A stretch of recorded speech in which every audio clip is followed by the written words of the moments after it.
जय हिंद दोस्तों। भारत के गवर्नमेंट ऑफिशियल्स ने मीडिया को कंफर्म कर दिया है कि भारत साफरन के साथ एएमसीए के लिए इंजन्स का डील करने वाला है। ऐसी कंफर्मेशन आ चुकी है। और जो यूएस है उसने भाई एक इंडिकेशन दे दी है कि भारत और यूएस के बीच में थोड़ा सा अभी ट्रेड डील हो चुका है। कैसे? भाई यूएस ने एक टॉफी दे दिया है भारत को। यूएस ने पाकिस्तान का जो लश्कर ए तैयबा का जो ऑफसेट है टीआरएफ, जिसने पहलगाम अटैक करवाया था, उसको टेररिस्ट ऑर्गेनाइजेशन घोषित कर दिया है। और ये होते ही पाकिस्तान ने एक स्टेटमेंट रिलीज कर दिया कि भाई उसने क्या क्या चीजें बोली है उसके बारे में भी हम बात करते हैं। जयशंकर जी ने भी इसके ऊपर रिएक्ट कर दिया है। और इतना ही नहीं, भारत ने आकाश प्राइम टेस्ट कर दिया। अब ये आकाश प्राइम क्या है और आकाश का जो अभी का जो दूसरे वेरिएंट्स है उसमें और उसमें फर्क क्या है, ऐसा क्या भारत ने नया अचीव कर लिया है, उसके बारे में भी हम बात करेंगे इस वीडियो में। और भारत जो है वो रिक, जो रशिया इंडिया चाइना फ्रेमवर्क जो है, रिक जो है, उसको लेके बहुत सारे खबरें आ चुकी थी पिछले कुछ दिनों की में कि भाई भारत और चाइना के बीच में बातें होंगी, रशिया के बीच में ट्रायलेटर बातें होंगी। अब उससे जुड़ी हुई एक बहुत बड़ी खबर आ गई कि भाई भारत ऐसा कुछ भी चीज़ एंकरेज नहीं करने वाला। जी हाँ, जो रिक के जो चाहने वाले हैं, उनको बहुत बड़ा धक्का लग जाएगा यहाँ पे। और अगर यूएस के रिलेशंस की बात करें तो भाई एक इंटरिम ट्रेड डील नेगोशिएशन हो चुकी है, ऐसी खबर आ चुकी है। लेकिन भारत के पास एक बहुत बड़ा धर्म संकट है, मतलब लिटरली धर्म से रिलेटेड संकट है। यूएस से यूएस के ट्रेड डील से जुड़ी हुई, मतलब भारत के जो डेयरी प्रोडक्ट्स हैं, जो उनको बहुत बड़ा धक्का लग सकता है ये डील से। जो नॉनवेज खिलाते हैं यूनाइटेड स्टेट्स में गाय को, और वो गाय का दूध भारत के अंदर एक्सपोर्ट करने की यूएस पूरी तरीके से कोशिश कर रहा है। बहुत सारे अपडेट्स हैं आज के वीडियो में दोस्तों, एंड तक बने रहिए। मेरा नाम है गिरीश और आप देख रहे हैं जियो पॉलिटिक्स। चलिए स्टार्ट करते हैं। देखिए, सबसे बड़ी खबर अभी इस समय यह है कि भारत ने साफरन जो है उसको चुन लिया है।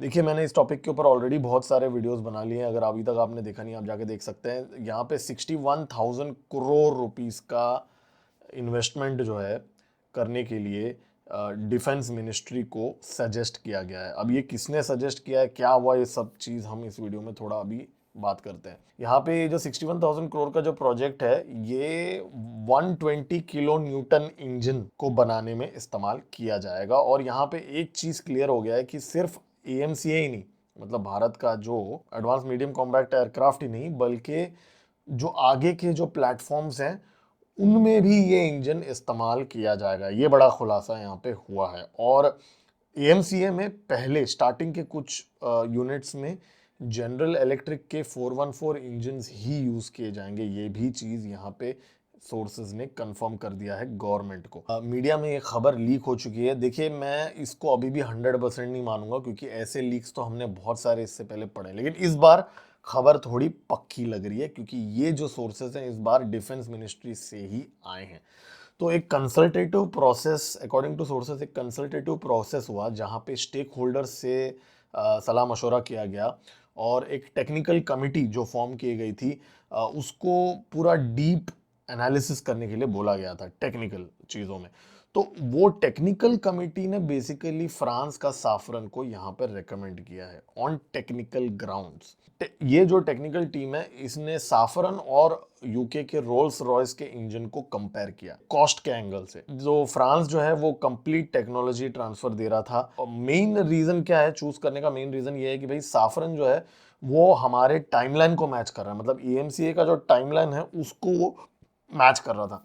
जबकि यूके का जो रोल्स रॉयस है वो भी अपने को टेक्नोलॉजी ट्रांसफर दे रहा था, लेकिन दे रहा है, अभी भी दे रहा है। अभी by the way deal sign नहीं हुआ है, लेकिन उसमें प्रॉब्लम यह है कि रोल्स रॉयस में इंजन को डेवलप करने के लिए टाइम बहुत ज़्यादा लग जाएगा। और भारत के जो सो कॉल्ड अभी टेक्निकल एक्सपर्ट्स है जिन्होंने ये एनालाइज किया है, उनका ये मानना है कि भाई रोल्स रॉयस में डिले होने के चांसेस ज़्यादा है, साफरन के साथ जल्दी हो जाएगा काम। क्योंकि साफरन का भारत के साथ ऑलरेडी एक रिश्ता है ट्रेड का। और यहाँ पे एएमसीए ये भी कंफर्म हो चुका है कि 250 मिनिमम नेक्स्ट जनरेशन इंजन्स बनेंगी। साफरन के साथ अगर भारत करता है डील तो 250 इंजन्स मिनिमम बनेंगी, ऐसा बोला जा रहा है।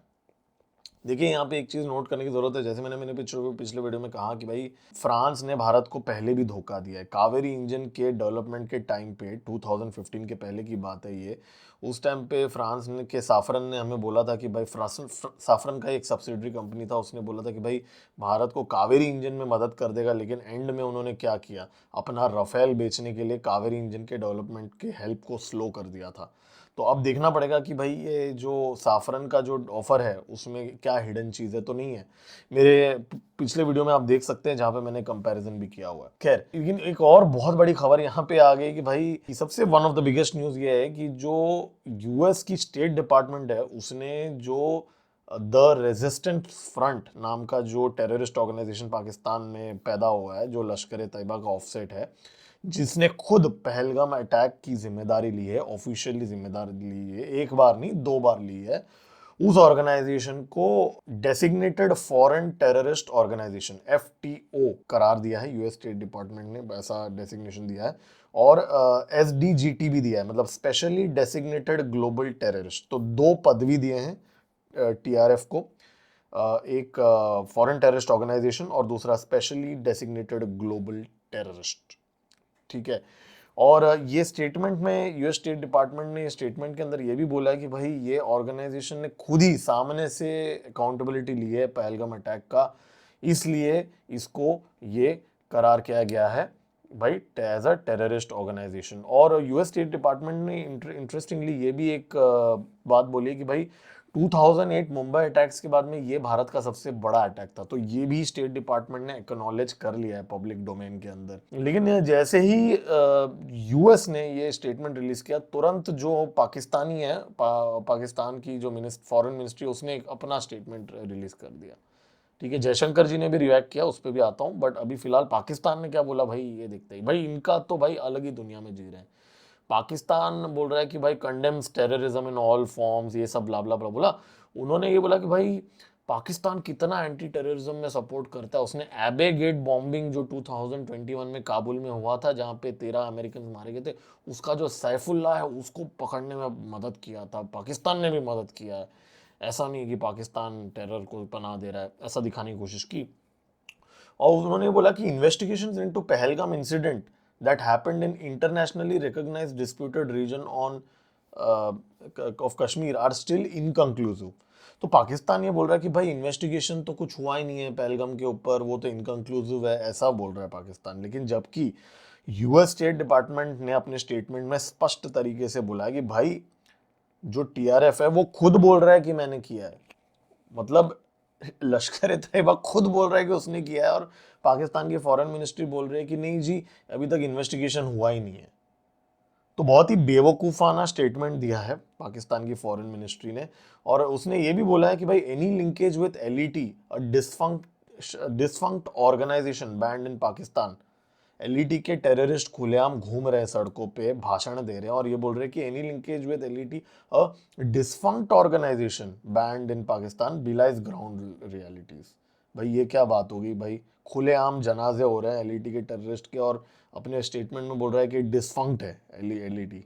और सबसे बढ़िया बात मैं आपको उनके स्टेटमेंट का बताता, बोल रहे हैं कि Pakistan has effectively and comprehensively dismantled concerned outfit, arrested and prosecuted the leadership and सुनिए डी रेडिकलाइज्ड इट्स कैडर्स। मतलब पाकिस्तान की फॉरेन मिनिस्ट्री बोल रही है कि हमने एलईटी के लोगों को डी रेडिकलाइज कर दिया। भाई इससे बड़ा जोक तो आज मैंने पढ़ा ही नहीं कहीं पे।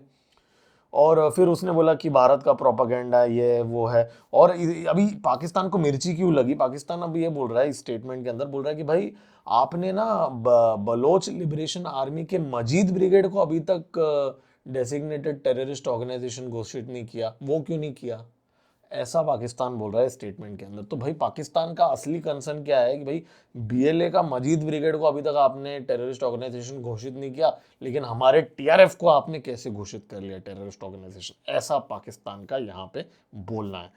तो पाकिस्तान की असली प्रॉब्लम कुछ अलग ही है, यहाँ पे बेवकूफ़ाना स्टेटमेंट उन्होंने यह दिया है। लेकिन खैर जयशंकर जी ने इमीडिएटली अपने सोशल मीडिया पे रिप्लाई कर दिया, एक थैंक यू भी बोला है यूएस को। भाई बोला कि appreciate Marco Rubio and State Department for designating TRF. तो अप्रिशिएट स्टेट डिपार्टमेंट, भाई जो स्टेट डिपार्टमेंट भारत के खिलाफ इतनी साजिशें करता है, देखिए जियो पॉलिटिक्स में कैसे चलता है। हमारे जो फॉरेन मिनिस्टर बोल रहे हैं भाई appreciate State Department for designating TRF terrorist organization, तो ऐसा उन्होंने बोला है। और हमारे एमईए ने भी स्टेटमेंट दे दिया है कि India has consistently emphasized the need for global cooperation against terrorism, ये सारी चीज़ें बोली है। और इंडिया एंड यूएस के डीप कोऑपरेशन हो रहा है, ऐसा हमारे एमईए ने बोला है। तो भाई यहाँ पे थोड़ी सी पप्पियाँ वगैरह स्टार्ट हो गई हैं यूएस और इंडिया के बीच में। अब वो पप्पी जप्पी क्यों हो रहा है उसके पीछे भी अभी मैं आता हूँ भाई, क्या रीज़न है। भारत और यूएस का जो अभी यूएस की बात चल रही है, तो ये खत्म कर देता हूँ आकाश प्राइम पे आने से पहले। तो यहाँ पे यूएस और इंडिया के अभी ये टाइमिंग देखिए ना, ये स्टेट डिपार्टमेंट का स्टेटमेंट का टाइमिंग देखिए। भारत का और यूएस का भी मिनी ट्रेड डील फाइनल हो चुका है। माना जा रहा है कि 15 से 20% के बीच में एक मांडवली हुई है, ऐसा माना जा रहा है रूमर्स के हिसाब से। वायदे में वो बहुत कम है। हाँ, इंडोनेशिया का 32% है, थाईलैंड का 36% है, तो उसके कंपैरिजन में तो 15-20% बहुत कम है। तो अपन ने बहुत अच्छे से नेगोशिएट किया है यहाँ पे ट्रेड डील, ठीक है। बेचारे ब्राजील और कनाडा तो 50 और 35% लेके बैठे ट्रम्प बाबू से। तो भारत ने बहुत अच्छी तरीके से नेगोशिएट कर लिया है। तो भारत को थोड़ा सा यार अब मिठाई तो देनी पड़ेगी ना यार, समझ, मिठाई तो मुंह मीठा तो करना पड़ेगा ना। तो ये जो इंटरिम ट्रेड डील में भारत को रिवॉर्ड करने के लिए यूएस स्टेट डिपार्टमेंट ने ये टीआरएफ का टॉफी दे दिया कि भाई हम इसको टेररिस्ट ऑर्गेनाइजेशन घोषित करेंगे। लेकिन वो बात अलग है कि एलईटी के टेररिस्ट खुलेआम घूम रहे हैं और यूएस कुछ कर नहीं रहा है, यूएस कुछ बोल नहीं रहा है आसिम मुनीर को, वो अलग बात है। लेकिन एटलीस्ट इतना तो किया ना, थोड़ा मुंह मीठा तो किया ना भारत का। अभी देखिए बहुत पिछले एक हफ्ते से थोड़ा एक आर्टिकल्स चल रहे थे डिफेंस सर्कल में और बहुत सारी न्यूज़ मीडिया में कि भाई भारत जो है अब रशिया और चाइना के साथ मिल के रिक को रिवाइव करेगा, ऐसा कुछ बुद्धिजीवी जो हैं भारत के अंदर वो बोल रहे थे।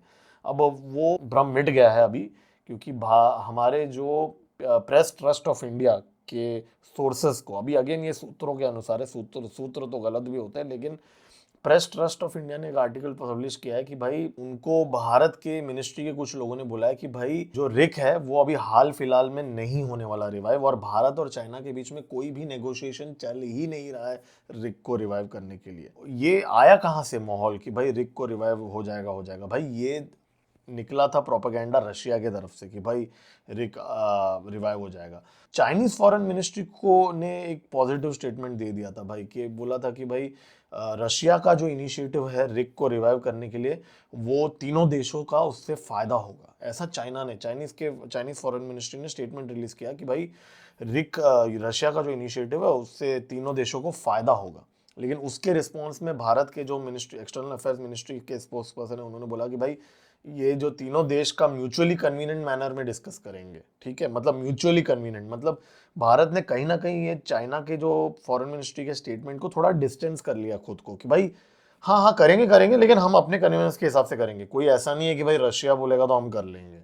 तो भारत का वर्ड आप देखिए, म्यूचुअली कन्वीनियंट मैनर, मतलब हम रशिया के बोलने से नहीं करेंगे, हम अपने हिसाब से करेंगे, ऐसा भारत ने बोल दिया है। भारत ने मना भी नहीं किया ऑफिशियली तो नहीं कर सकता ना, लेकिन अंदर की खबर यहाँ पे ये है, जो प्रेस ट्रस्ट ऑफ इंडिया को ये बोला गया है कि भाई रिक का कोई भी मीटिंग का नेगोशिएशन नहीं चल रहा है। रिक का मीटिंग फाइनलाइज होना तो बहुत दूर की बात है, मीटिंग का टाइमिंग और लोकेशन का भी अभी कोई डिस्कशन नहीं चल रहा है। लेकिन भाई रशिया के जो डेप्यूटी फॉरेन मिनिस्टर है आंद्री रुदेनको, उसने भाई ये बोला है नेगोशिएशन चल रहा है भारत और चाइना के बीच में। तो भाई जब भारत का खुद के लोग बोल रहे हैं कि भाई नेगोशिएशन नहीं चल रहा है, तो रशिया में क्यों आग लगी है कि भाई नेगोशिएशन चल रहा है करके। और जो रशिया का जो डेप्यूटी फॉरेन मिनिस्टर है वो तो ये भी बोल रहा है कि भाई भारत और चाइना जो है वो फाउंडर्स हैं ब्रिक्स के, तो इसीलिए बहुत ही इंपॉर्टेंट है, ये है वो है। तो मैंने ना हमेशा रशिया की साइड से बहुत ज़्यादा मैंने प्रोपागेंडा देखा है कि भाई रिक करेंगे। उसमें क्या है, रशिया का फ़ायदा है ना, रशिया को चाइना का डिफेंस इक्विपमेंट का मावा मिलेगा, और भारत को बेचने के लिए एक बहुत बड़ा मार्केट भी मिलेगा भारत के अंदर बेचने के लिए। तो इसलिए रशिया हमेशा ऐसी ये रिक का प्रोपागेंडा करता है। लेकिन हाँ, हमारे भाई प्रॉब्लम तो हमारे एलएसी में है ना, लाख से ज़्यादा सोल्जर्स तो 2020 से चाइना ने ला रखे हैं वहाँ पे। तो ये सब चीज़ों के बारे में रशिया कभी बात नहीं करता। तो एनीवेज, तो ये रिक जो है आप अपने दिमाग से निकाल लीजिए कि भाई कहीं पे ये जा रहा है। और अभी थोड़ी बहुत पप्पी जप्पी तो हो ही रही ना यूएस के साथ, अभी ये ट्रेड डील का चल रहा है, और टीआरएफ को टेररिस्ट ऑर्गेनाइजेशन घोषित किया। तो भारत कहीं ना कहीं एक नैरेटिव चल रहा था कि भाई भारत अब यूएस से दुश्मनी कर लेगा और चाइना के कैंप में के साथ कैंप में चला जाएगा। तो वो वैसा कुछ भी नहीं हो रहा है। भारत ने बहुत डिप्लोमेटिकली बहुत अच्छे तरीके से बैलेंस किया। यहाँ पे यूएस का ट्रेड डील किया, टीआरएफ का डेसिग्नेशन लिया और टेररिस्ट ऑर्गेनाइजेशन, और यहाँ चाइना के साथ थोड़ा बहुत बातचीत रखा है। चाइना में जाके मिले ज़रूर है जयशंकर, राजनाथ सिंह, लेकिन ये रिक को थोड़ा सा बैलेंस आउट किया है यहाँ पे। ठीक है, अब मेरा फेवरेट आकाश प्राइम का जो न्यूज़ है डिफेंस रिलेटेड, तो मेरा फेवरेट रहता है न्यूज़ हमेशा। यहाँ पे आकाश प्राइम जो है मिसाइल, इसकी टेस्टिंग हुई है भाई। ठीक है, लद्दाख कहाँ हुआ है? ईस्टर्न लद्दाख। पहले अभी मैं ये भी बताऊंगा आपको बाय द वे कि आकाश प्राइम में खास बात क्या है जो अभी एग्जिस्टिंग आकाश में नहीं है, उस पर भी आऊंगा। लेकिन पहले ये जो टेस्टिंग है वो हुआ कहाँ है भाई? ईस्टर्न लद्दाख में हुआ है। 15,000 फीट के ऊपर दो एरियल ऑब्जेक्ट्स फ्लाई हो रहे थे। अभी इन्होंने न्यूज़ रिपोर्ट में ये नहीं बोला कि क्या थे, बट मैं मानता हूँ कि शायद ड्रोन्स होंगे। तो ये दो एरियल ऑब्जेक्ट्स हैं, ये फ्लाई कर रहे थे 15,000 फीट के ऊपर। ठीक है, तो उतने हाई ऑल्टीट्यूड में ये फ्लाई कर रहे थे और दोनों जो ऑब्जेक्ट्स थे वो इंटरसेप्ट हो गए। तो ये बहुत गुड न्यूज़ है। ये यहाँ पे जो टेस्टिंग जो हुई है ये हमारे जो भारत के फायर एंड फ्यूरी कोर जो है उन्होंने किया है। इस टेस्टिंग के दौरान डीआरडीओ के साइंटिस्ट्स भी मौजूद थे और in fact fire and fury core ने अपने ट्विटर हैंडल में भी इसके बारे में पोस्ट किया। इनफैक्ट एक वीडियो भी डाला है, चलिए थोड़ा सा वीडियो भी देख लेते हैं, अभी इतना बात कर रहे हैं तो।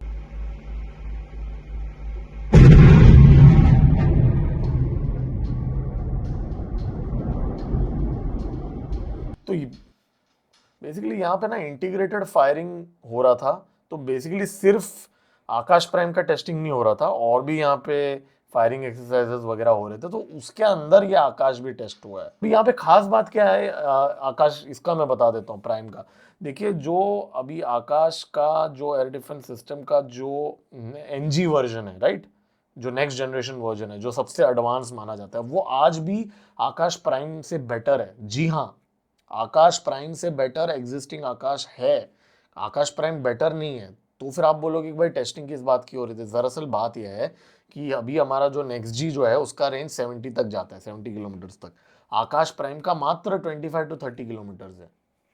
ठीक है, अब आप बोलोगे तो फिर खास बात क्या है? खास बात यह है कि जो आकाश प्राइम जो है वो एक्सट्रीम वेदर कंडीशंस में यूज करने के लिए बनाया गया है, मतलब हाई ऑल्टीट्यूड में।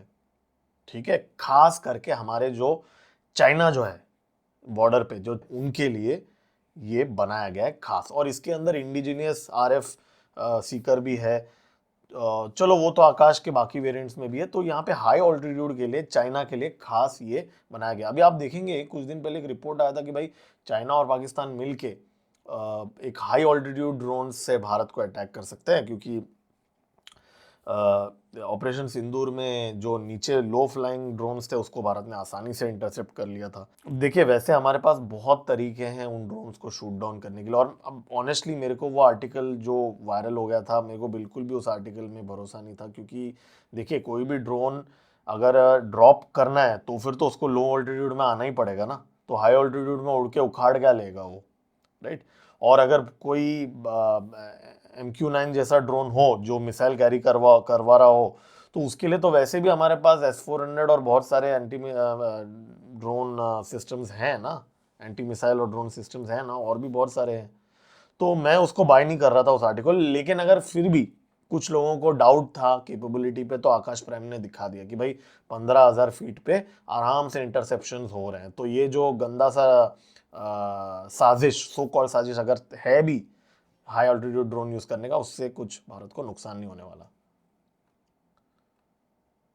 तो भाई यहाँ पे एक धर्म संकट की जो मैंने बात की है, वो एक्चुअली क्या है कि यूएस की जो ट्रेड डील के अंदर के जो यूएस जो है ना इस समय नेगोशिएशन के अंदर भारत को डेयरी प्रोडक्ट्स मतलब मिल्क, बटर और चीज बेचने की कोशिश कर रहा है। ठीक है, लेकिन भारत मना कर रहा है।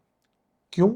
क्योंकि ये जो डेयरी प्रोडक्ट्स हैं ये नॉन वेजिटेरियन है। मतलब हमारे भारत के डेफिनेशन से अगर हम देखा जाए, नॉन वेज क्यों है भाई? दूध, तो आप बोलोगे दूध नॉन वेज कैसे हो सकता है? दरअसल बात यह है कि यूएस में गाय जो होते हैं, गाय को चिकन, पिग और खून पिलाया जाता है। जी हाँ, गाय को खून पिलाया जाता है, पिग रिमेन्स खिलाया जाता है, चिकन खिलाया जाता है, ताकि उनका प्रोटीन इंटेक बढ़े और ज़्यादा दूध दे। तो इससे क्या है कि भाई ये जो दूध है इसके अंदर ऑब्वियसली नॉनवेज एलिमेंट्स हैं, और भारत का जो पॉपुलेशन है 30% तो वेजिटेरियंस हैं। और आई एम श्योर जो लोग भारत के अंदर नॉनवेज खाते भी हैं उनको भी ये सुन के थोड़ा अजीब तो लग रहा होगा ना कि भाई गाय नॉनवेज दूध दे रहा है। तो भारत के अंदर बहुत सेंसिटिव चीज़ है, और यूएस बहुत ही तगड़े तरीके से पुश कर रहा है भारत के अंदर ये चीज़। लेकिन भारत के जो गवर्नमेंट, मोदी गवर्नमेंट ने ये बहुत स्पष्ट तरीके से बोल दिया यूएस के नेगोशिएटिंग टीम को कि भाई ये हमारे लिए नॉन नेगोशिएबल है, क्योंकि हमारे रिलीजियस रीजंस भी हैं। लेकिन इसमें क्या है कि इकोनॉमिकल रीजन भी है कि भारत में 8 करोड़ लोग मिल्क इंडस्ट्री से जुड़े हुए हैं। तो 8 करोड़ बहुत बड़ा नंबर होता है। और ऑलमोस्ट अगर ये यूएस का अगर हमने सब्सिडाइज कर दिया दूध, तो फिर भाई बहुत ज़्यादा नुकसान हो जाएगा। माना जा रहा है कि 1 लाख करोड़ नुकसान हो जाएगा भारत के डेयरी इंडस्ट्री को।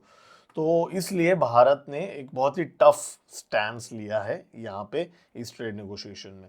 और एक छोटा सा अपडेट है कि भाई सिम्बेक्स एक्सरसाइज हो रहा है सिंगापुर के साथ। सिम्बेक्स जो है Singapore India maritime bilateral exercise, ये इंडियन नेवी और रिपब्लिक ऑफ सिंगापुर नेवी के साथ हो रहा है। ये हर साल होता है, इस साल भी ये हो रहा है। और भारत ने हमारा जो पहला डाइविंग सपोर्ट वेसल जो है इंडियन नेवी ने उसको कमीशन किया है। जी हाँ, निस्तर, आईएनएस निस्तर करके एक वेसल है जो 2 डाइविंग सपोर्ट व्हीकल्स हैं जो भारत बना रहा है, उसमें से पहला है। तो ये इसका भी आज भारत ने कमीशन किया। और आज राजनाथ सिंह जी बाय द वे यहाँ गए थे अपना हैदराबाद में APJ Abdul Kalam missile complex में गए थे, और वो देख रहे थे कि भाई डीआरडीओ के लोग कुछ काम वाम कर रहे कि नहीं। तो मीटिंग में उनको समोसा और चटनी तो मिला ही होगा, बाकी काम वाम कर रहे कि नहीं वो हमें अभी मालूम पड़ेगा कुछ दिनों में। तो दोस्तों ये थे आज के अपडेट्स। दोस्तों अगर अभी तक आपने इस वीडियो को लाइक नहीं किया, आप लाइक कीजिए, मेरा नया चैनल है, सपोर्ट कीजिए इस वीडियो को। अगर आप लाइक भी कर सकते हो और मेरे चैनल को भी सब्सक्राइब कर सकते हैं। मेरा नाम है गिरीश, मिलते हैं अगले वीडियो में। जय हिंद।